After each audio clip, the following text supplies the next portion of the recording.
right, we are using Google Sheets. I'm going to show you how to sequence numbers in a vertical and horizontal column. We're going to begin by showing you exactly how it's done. What you want to do is start a set of numbers. So right here we have 1, 2, 3. I'm just going to select 1 and 2. And then I'm going to drag this corner down to, let's say, 20. And it's going to automatically populate.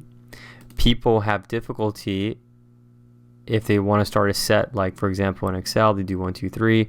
And then if you drag here, it's automatically not going to pick up. It's just going to copy the first number in that set. If you want to do horizontal, it's going to be the same thing. You really only need to put 1 and 2.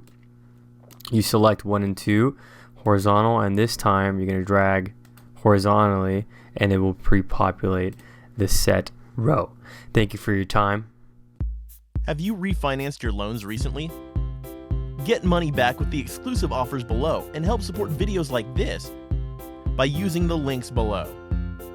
Personally, I refinance multiple times with several lenders and can recommend Earnest and Laurel Road.